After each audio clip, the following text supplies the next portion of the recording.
So it turns out you've seen this happen before. But then there's still problem number 3, and that's probably the biggest question you have. Turns out they've just been holding out on us, those naughty girls. Now who's your mama? By now, you've probably heard who the new fighter is. You ready? The new fighter's name is Kefla'. That's the cool story I got for you today, Anafam. Just kidding.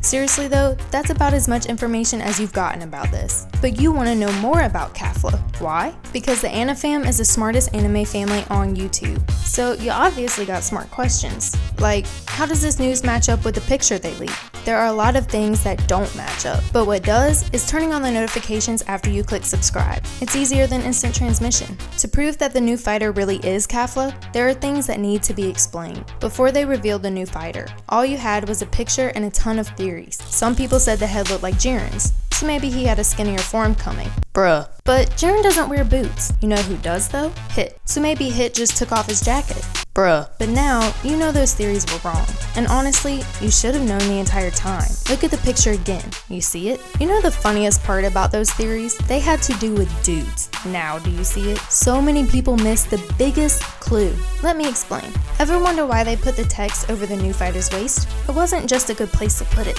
They were trying to cover something up. If you look closely, you can see the full outline under there, and it's got way more curves than you'd want to see on any guy. Here's what you should have noticed. The new fighter is a woman.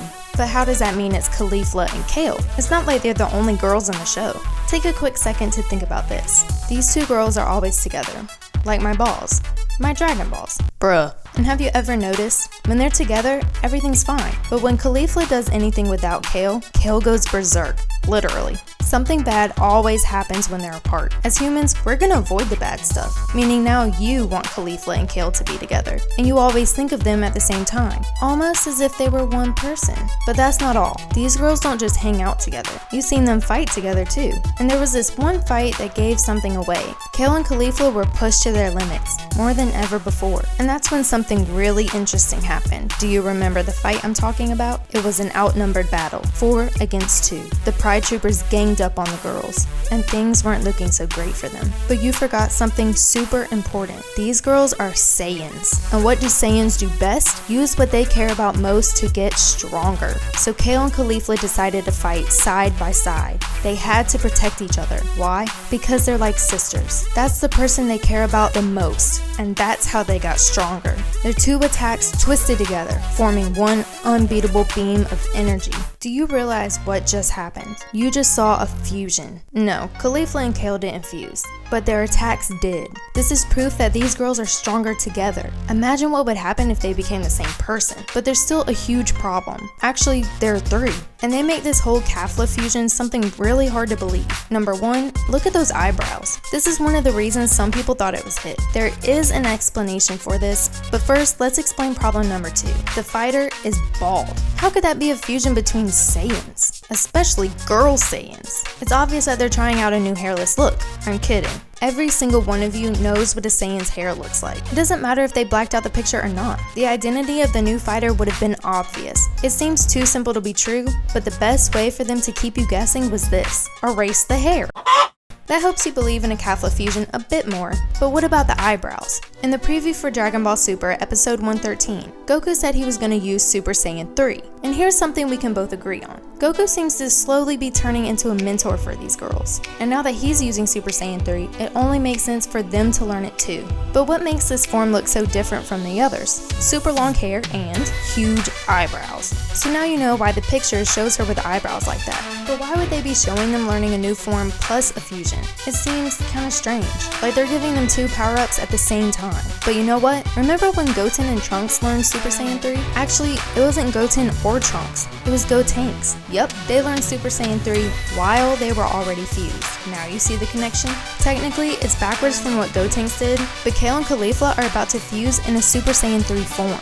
So it turns out you've seen this happen before. But then there's still problem number 3, and that's probably the biggest question you have. You've seen Kale and Kefla'S attacks fuse before, but it's not like they have the Supreme Kai's earrings on. So how can their bodies fuse? Well, here's the thing. Saiyans from Universe 7 can go Super Saiyan, right? And can't Saiyans from Universe 6 also go Super Saiyan? So it doesn't matter what universe they're from. All Saiyans have the same abilities. What's your point, Captain Obvious? That means it's not so crazy to think that other races, also from different universes, can share the same powers. Remember, who taught Goku how to fuse? A race from another planet called Metamorph. You've obviously seen that Saiyans exist in different universes, but they aren't the only race. For example, both Universe 7 and Universe 6 have Namekians. Universe 7 has Yard Rats, which you've also seen from Universe 2. And then there's Jiren.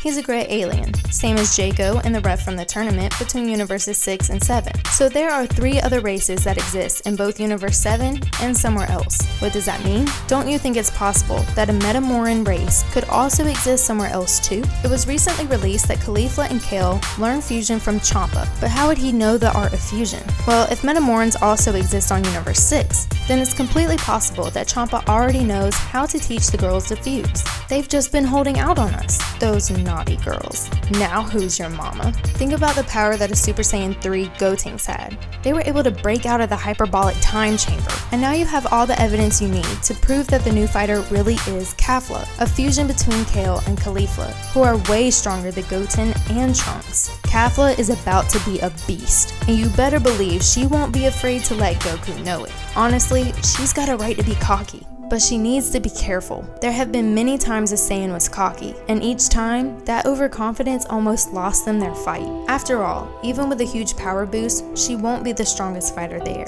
Did you forget about Jiren? If anyone deserves to be confident, it's him. And I've got news for you. Even Jiren is not a perfect being. In fact, you've already seen Jiren's first mistake, one that he would keep making, digging himself into a dark, deep hole. And what's worse, he didn't even notice he was doing anything wrong. What Jiren didn't realize is that not only did he dig a huge hole, he had set a trap, one that could cause him to fall into that crater and get buried alive. So where are we going with all of this? How does Jiren's first mistake, his confidence, and a hole turning into a crater all connect?